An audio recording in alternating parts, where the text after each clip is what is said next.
Aja.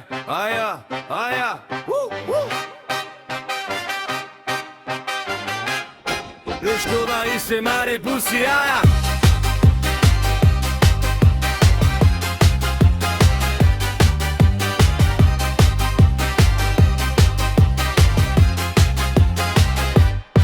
Ráno vstávam, hlava ako po jadrovom výbuchu. Včera som pil whisky, dneska mi je na samovraždu. Pozriem do zrkadla, mŕtvola sa na mňa pozerá. Oči ako upíra, vlasy ako po výbuchu v továrni. Na metli v peňaženke prázdno, moby CP7 zmeškaný od Jenny. A ja si hovorím, kurva whisky, ty si môj najlepší kamoš, ale najväčší klamár na svete. Hej, whisky, ty stará kurva, slubuješ raj, dávaš peklo na druhý deň. Hej, nalej si ešte jednu, lebo bez teba je život sračka, ale s tebou je to ešte väčšia sračka.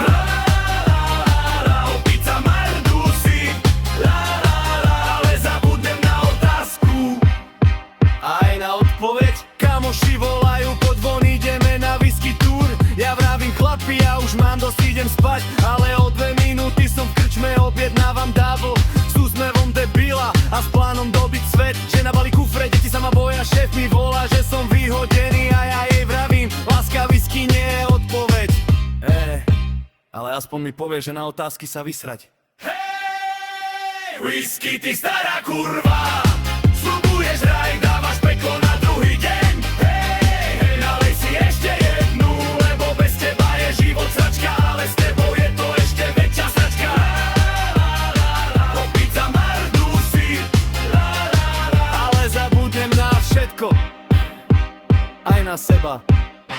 A keď príde to ráno, keď už nevstaneš, keď pečen kričí dosť a srdce ledva pije, keď ti život prejde pred očami ako zlý film, spomenieš si, že whisky bola len výhovorka. Na smutok, na radosť, na všetko a na nič.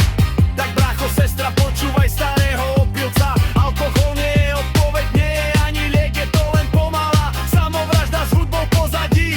Tak niekedy zavri fľašu, pozri sa von oknom a skúš žiť ten život, kým ti ešte zostal. Najprv potichu, potom explózia.